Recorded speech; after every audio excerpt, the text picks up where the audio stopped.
Welcome to the Deep Leadership Podcast. Today, I'm joined by Catherine Chabiron and Fabrice Bernhard. Catherine is a Lean Management Sensei, a master with 40 years of experience, and an author of multiple books and articles on the Lean methodology. She helps companies reinvent their culture and foster greater employee engagement in the face of growth. Fabrice co-founded Theodo, a software company, in 2009, which has grown on average 50% a year for the past 8 years and has generated over $95 million in turnover in 2022. Now, their impressive growth is a testament to their lean management strategy, which is inspired by the Toyota production system. And I'm excited to have them both on the show to learn how they used lean techniques to get people engaged as they grew their business. So, Catherine and Fabrice, welcome to the show. Hello. Hello, thank you for inviting us.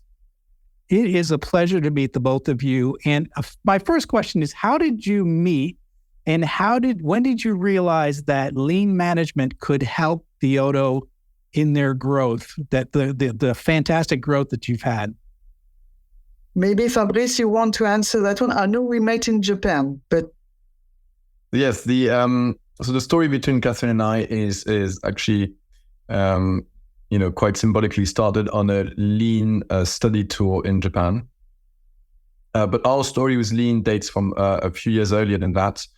And, to give you really the full background, there was a key moment in our journey where we discovered Agile. Rather, we hadn't discovered Agile for a while. There's really a moment when we finally got it clicked, and we were able to do it in a much more radical, much more valuable way for the clients. And then it was a game changer for the company, because all of a sudden the teams were more engaged, more autonomous, and we could scale, to more teams. And it made us realize that, you can find ways of working out there that just completely transform the way you work and create more value and actually are more enjoyable.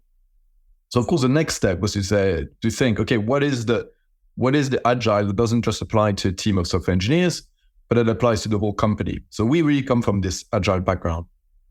And I was strongly engaged in the Agile community and looking, everywhere for answers, when I met my first lean coach, Antoine Contal, who told me he had been through a similar journey of being really impressed by the value of Agile, but also seeing its limits in his context. He was working in a big French telco.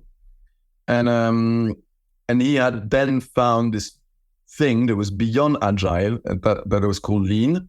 And it had really completely seduced him, and he had become a coach. And so that was very, very interesting for us. Of course, very exciting. And so he invited himself, in a way, to do a first go and see at our company. And that go and see was really showed us the power of lean thinking, the way he saw things that we hadn't seen for years, and the way he with small changes already influenced our culture in less than a day. And so we've been on a lean journey ever since, and that was back in 2012, so more than 10 years now. Mm. And you mentioned Agile, and a lot of software companies are using that. And so, just in your own words, how would you describe how lean is different from Agile? Just in what you've learned through your journey. There's many ways you can define lean, but for us, one definition I like is to say it's a way to embed a learning system into your production system. So compared to Agile, it's much more versatile. It applies to the whole organization, not just to one team. And it doesn't apply Agile when you look at the roots. But first, Agile became popular was a team of software engineers. And when you look a bit, before that, it's inspired by project management techniques for innovative projects. So what I'm saying is Agile is very much for 1 or 2, 3 teams. That's where it works the best. And for projects, innovation projects, of which, of course, software projects are a really good example. Lean is for the whole organization, whatever your scale. If I may add a point, Agile was inspired by Lean Management. Lean Management was before Agile, but they picked up a number of things like small batches, run quickly to fail fast and learn from it. But they missed quite a big chunk of the Lean Management. And probably this is what Fabrice is telling us, is they rediscovered the whole picture. Which is a complete approach for a company. That makes a lot of sense. Catherine, just, you're an expert in this area. So I thought maybe it might make sense to, because not everybody who's listening in understands lean manufacturing, has been exposed to it. Fortunately, I've been in manufacturing my whole career, but give us a little rundown of what, like a quick summary of what lean management is and where did it come from? Lean management was inspired by what we saw of Toyota. Toyota, the car maker. Toyota, just after the Second World War, they needed to catch up very quickly versus the other car makers, the US and German car makers. They were 8 times less productive than they were, less efficient. They had no money, on the other hand. So they had to be very ingenious about how they're going to use the little assets they have to try and catch up on the US and Germany. They had also a strong drive for innovation because the founders of Toyota, they were in the loom business before. The founders were very much into innovation, making the frontline people job easier, improvement day after day, and so on. So they were very much into that. They were ingenious people. They wanted to use the little assets they had in an efficient way, and they invented just in time, which is basically I don't push production just in case somebody buys. I push or trigger production when somebody orders. That means less stock, less inventory, less components, less square meters, and on the other hand, high flexibility to be able to change from one batch to the other very quickly because some want red, some want blue, etc. So I have to be able to change what my machines do very quickly. So that all came from that, and then to that, they were also strongly supported by the drive in Japan to improve the quality. They were very inspired by Deming, an American guy that maybe our audience or your audience know about. They learned a lot about quality. They even picked up ideas from the training within industry, which was the program to drive manufacturing during the World War II. When they had to get people on board very quickly, since all the men were out at war, and they had to develop war equipment very quickly. So they used everything they could, and they were very clever at it. And when the oil crisis struck in the mid-70s, they were probably the only ones that were ready for it in terms of being very flexible, being very low cost, being very agile. And everybody looked at them and said, oh my, they have a different approach. We have to learn from them. And this is where lean management comes. And it turned out that it was very manufacturing, but it can be applied to services. And now the reason why we're here is that we are seeing people, companies like Theodo doing it in digital. Yeah, that's fascinating. And that's one of the reasons I wanted to have you on the show, because I've never seen that before. I've always seen lean in a manufacturing type of environment. So it's exciting to see the success that you've had here at Theodo. So let me ask you, you've had tremendous growth. As a business owner myself, 50% growth per year, that is big growth. And you have a very large team. What are some of the challenges, Fabrice, that you've had to deal with as your company has grown this fast? There's so many of them, but if I had to summarize, there's 4 kind of categories of challenges. I'd say the first one, and that's really because I've got a lean background, but the first one is as the company grows, the people in the company get more and more disconnected from the value and from the customer.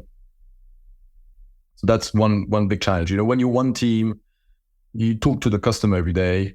When you're 700 people, well, there's quite a few people that don't talk to the customers anymore. Yes. So that's one. The second one is, of course, you have to put in systems in place, and you have to put rules to avoid, mistakes, and try to, build an organization and not just reinvent yourself all the time. But that means processes, and processes means less autonomy for the teams, and that's usually very disengaging. So you arrive in this company, instead of being able to exercise your creativity, all you're being told is, oh, there's so many rules, follow them first. Then the third one is really on production, quality of production. I think as you grow, your production system. So for example, for us, it's like, delivering digital products to our clients. These, the grows in complexity to the point where, you need to have very ingenious ways to deal about them to ensure the quality is still there. You can't just use, a small team's intuition. And I guess the fourth one is really, the constant frustration that, things you've learned and things you've invented in the process get basically forgotten all the time by because of course, when you're growing 50%, it means that at least 50% of your employees are probably like new. And that's, not even counting the churn. So there's like a few people also leaving every year. So basically you have half the company almost, or, a third of the company that is completely new and has to relearn everything. So these are, for me, like really the four challenges of scale. I could add one also is, as you grow, complexity grows. You said so with the rules, but you also grow silos, because you have to bring in CTOs, CFOs, CIOs, and so on. And they need it because you need their expertise, but then they tend to work within their silo and not exchange and collaborate anymore. And this is a big challenge for Fabrice and Benoit, the two co-founders of Theodo, is how to have people continue collaboration as if they were only four sitting around the same desk in a garage. You see the point. And now they are separate in big offices, and they don't talk to each other so easily. In different cities. Or even in different cities. So that brings a question to my mind, is that what happens with employee engagement when the company gets big, you have silos, everybody has much more of a functional role versus when you're a small team, you wear many hats. How does that affect employee engagement? And then how do you encourage, or how do you create an environment where employee engagement still continues even as the company gets bigger? That's one thing that's really interesting to me, because having worked at large companies, I saw that silo effect, and people just come in and do their very focused job, and they're really not involved so much, and they're not engaged as much. And so how do you deal with employee engagement as you grow like this? Do you want me to? Oh, sorry, Fabrice. Please do. No, but I guess this is where really for us lean management was the game changer, because we saw how agile completely transformed the engagement of the team. And that's why we're looking for the same magic, not just for our software teams, for the whole organization. And that's what Lean brought us. And and then very simply, I think key drivers of engagement are, autonomy. Can I exercise my creativity to create value? And, can I learn? What am I growing as a person? And Lean really is about doing exactly that for the benefit of the organization, and actually, in the more Lean way, I should say, for the benefit of the customer.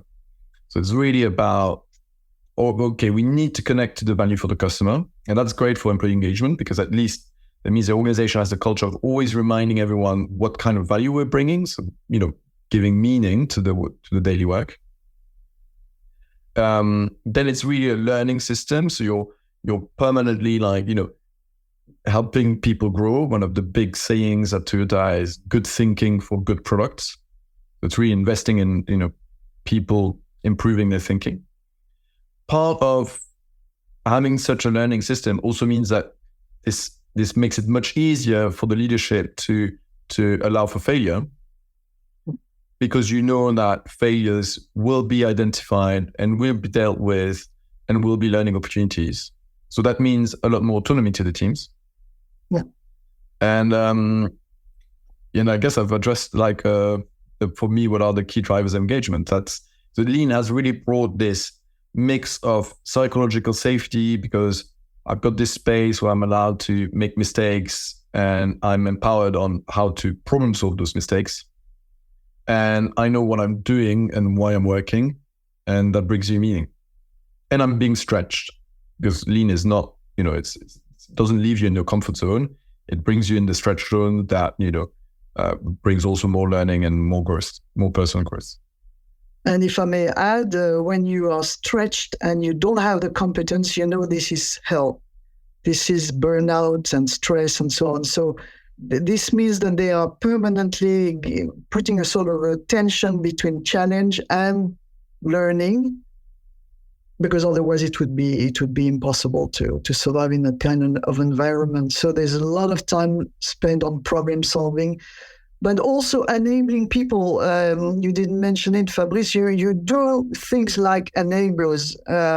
Let me give you an example. When I was visiting Theodo for the book, I could see that they were working. One of the entities that you have in your group is doing mobile apps. And what's more recurrent than the login features in a mobile app? And every project designing a new mobile app was practically reinventing the wheel when they were doing the login feature.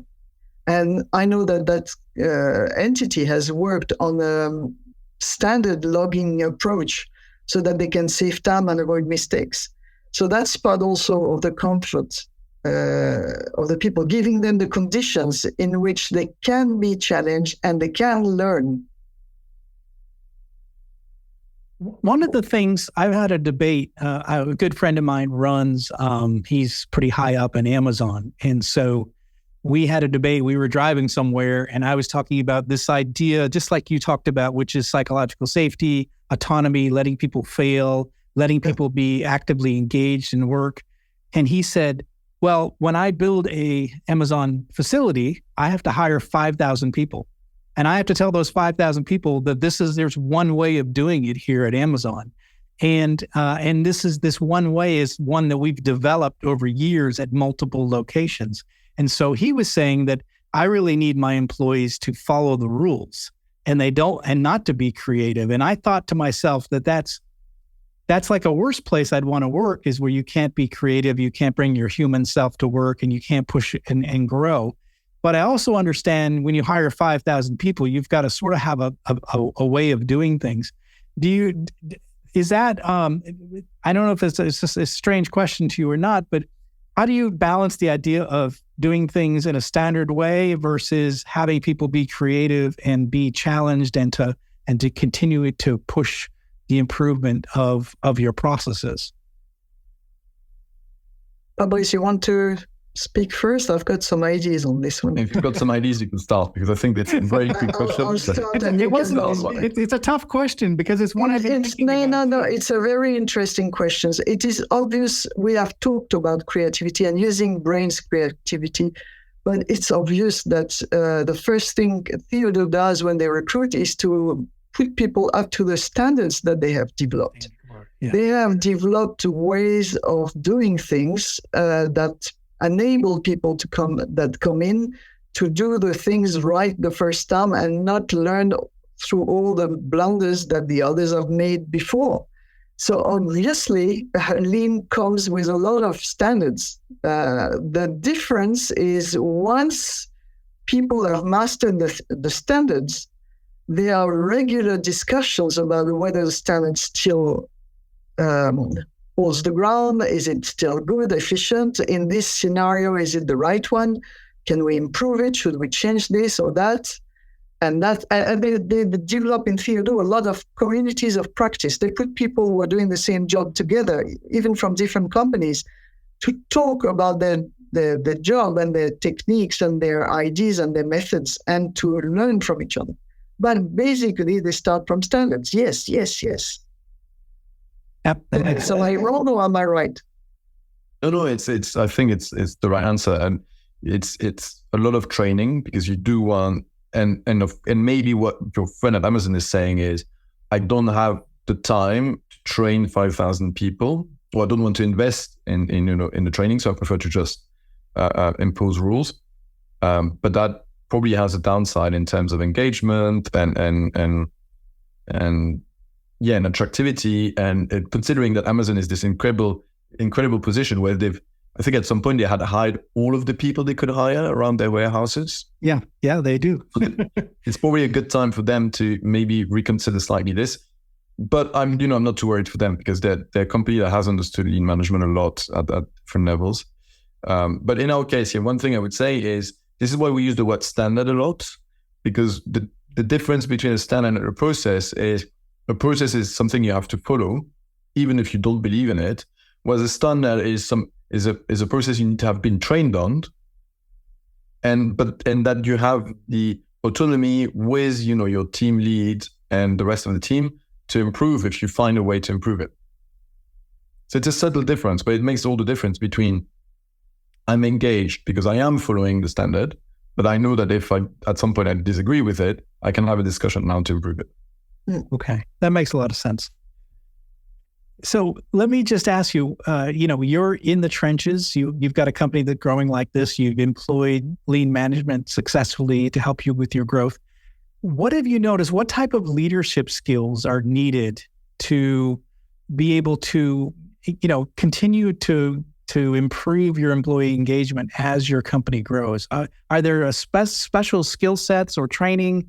What do your leaders need to be able to do to be able to continue to get employees engaged as you grow and as new employees come on board? In the trenches, I think we have a model. And so we're looking for 3 dimensions. Of course, it's a simplification, but the 3 dimensions that we found quite interesting. One, and the first one is competence. Actual competence on the job. Yeah. That's not obvious. I found this amazing, interview from Steve Jobs, where he say, at some point they were scaling very fast, and they thought, we're going to hire professional managers from outside that don't know the job. Yeah, and that was a disaster for them.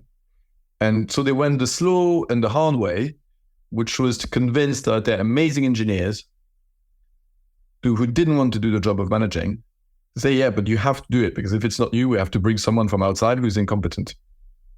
And that's apparently worked incredibly well for them. That's what Steve Jobs says. And, when you see the growth since that interview, it's probably true. So yeah, competence, I think, if you want to create an environment that is engaging and is a learning environment, you need to have somebody who you can teach you stuff. So number 1 trait. Number 2 is caring. And caring is very important, slightly harder to define, and very hard to identify from the top.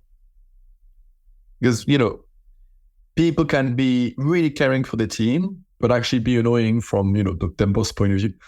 Yeah. Or on the opposite, somebody can be actually very caring for their bosses, but for some reason less for their teams, and without actually bad intention, but just the way they act. So that's why I think in Lean. That's why in Lean we do a lot of go and sees. We go on the ground, because that helps us identify the people dynamics a bit better than if we stayed in our offices.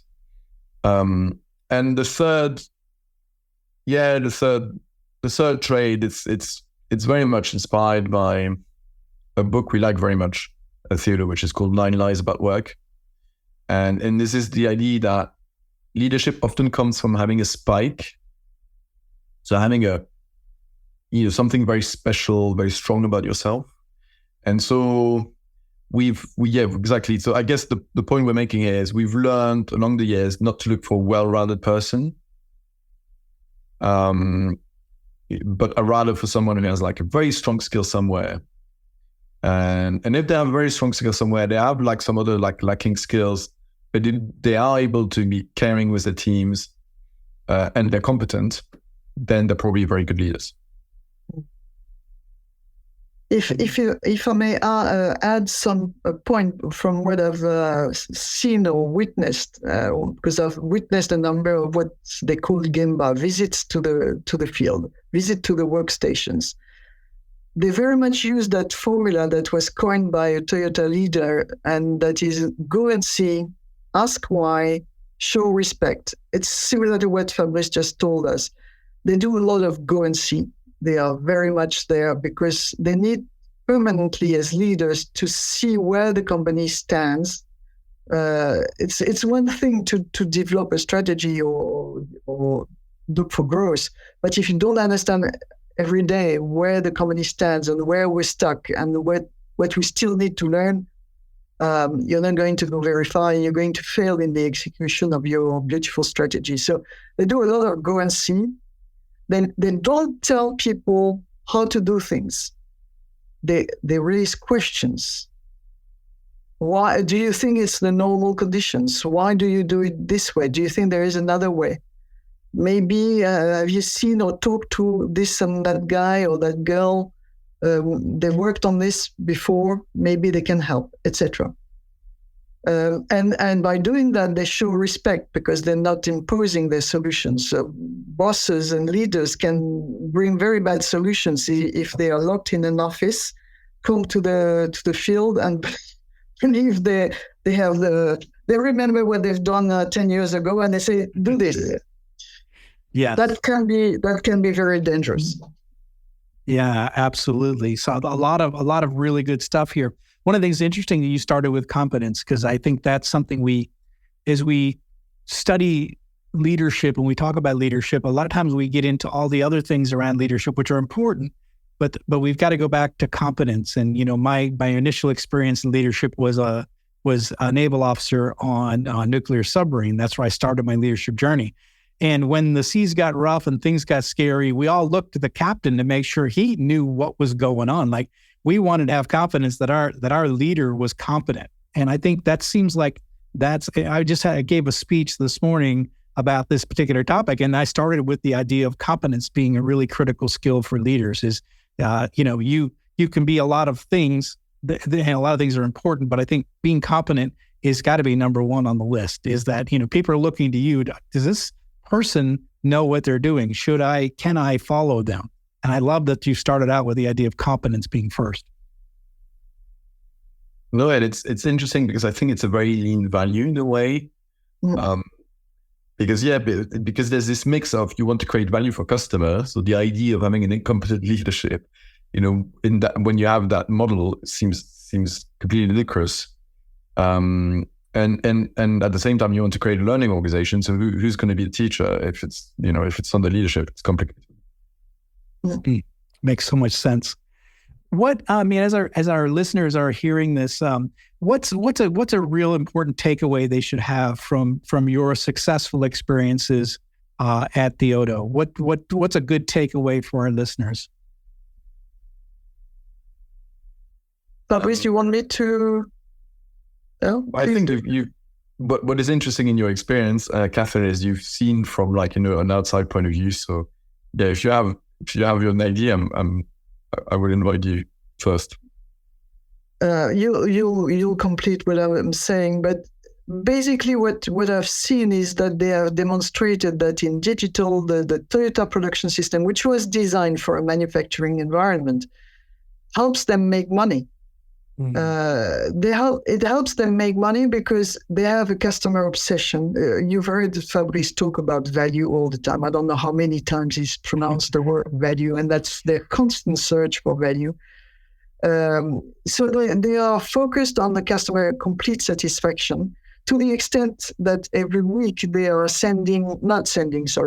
discussing with the customers on a questionnaire about the customer's satisfaction on the delivery, the speed, etc. And it's not a net promoter score that they are sending by mail. Now it's just face-to-face or on the phone, but discussion with the customer, from which they do problem solving. So the customer obsession brings sales and turnover. Second, They are building on the engagement through trust, through working conditions, through developing competence. They're making the job interesting by offering both the standard to start, so you don't start from scratch, and the opportunity to improve it. And they're creating the challenge with the just-in-time, because they use a lot of Kanbans to bring in the customer order into the job. And remember, we said the big risk when you're growing is you lose track of the customer. So the Kanban represent the customers, and it's more than a deliverable. It's value you need to bring, and you can't miss that step. And if you miss it, you know what problem you have to work on. It's this problem now for this customer. So it shows you the right problems. And added to that, the other pillar of the Toyota production system is the help, the management help, the support chain of management, that every time you have a problem, management can step in and help.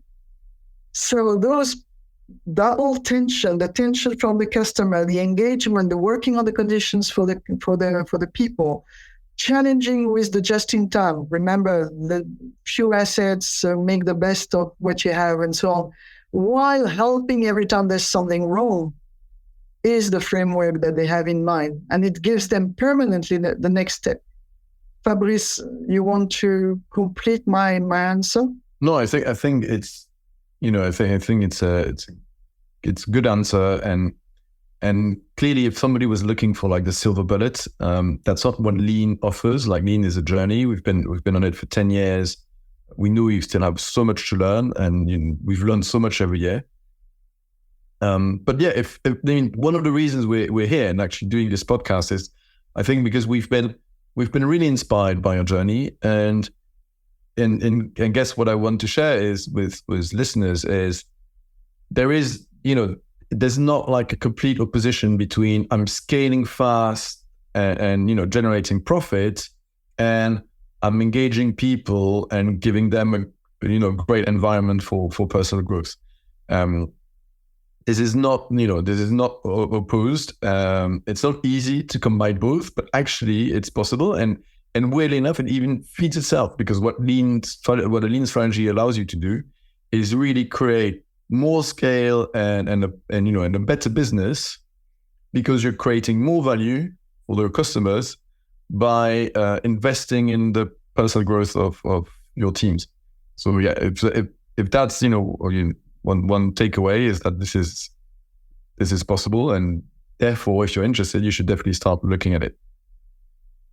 Yeah, and problem solving and learning from problem solving helps reduce cost too. Yeah, absolutely. Not only you make money because you're customer obsessed, but you also reduce cost by avoiding big mistakes. Yeah, absolutely.